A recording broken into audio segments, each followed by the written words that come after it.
नमस्कार, आपण पाहताय लोकराज्य न्यूज 24। पाहुयात महत्त्वाची बातमी। पुण्यातील गुन्ह्यांचं आणि पर्यायानं दहशतीचं वातावरण वाढतच असून विद्येचं माहेरघर असलेले हे शहर आता एक नवी क्रूर ओळख मिळवतंय की काय अशी घटना एका पाठोपाठ एक घडतच आहे। कधी स्वारगेट बस अत्याचार तर कधी ड्रिंक अँड ड्राईव्ह करत निष्पापांना उडवणं असो किंवा तरुणांची नशेत अश्लील कृत्य असोत, पुण्याचं नाव दिवसेंदिवस बदनाम होत चाललंय। हेच कमी की काय म्हणून भर दिवसा हल्ले, मारामारी, खूनही होत आहेतच। नुकताच पिंपरी चिंचवडमध्ये एका मास्क मॅनची दहशत पाहायला मिळाली। हा मास्क मॅन दिवसा उजेडी पिंपरी चिंचवड येथे हातात चाकू घेऊन फिरताना दिसतोय।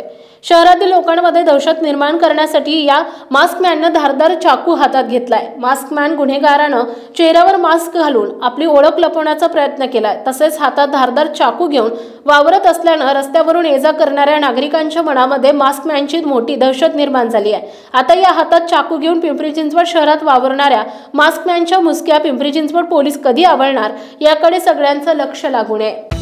महाराष्ट्रातील महत्त्वाच्या आणि ताज्या बातम्या पाहण्यासाठी आजच आमच्या लोकराज्य न्यूज 24 न्यूज चॅनलला YouTube वर सबस्क्राइब करा आणि बेल आयकॉन प्रेस करा।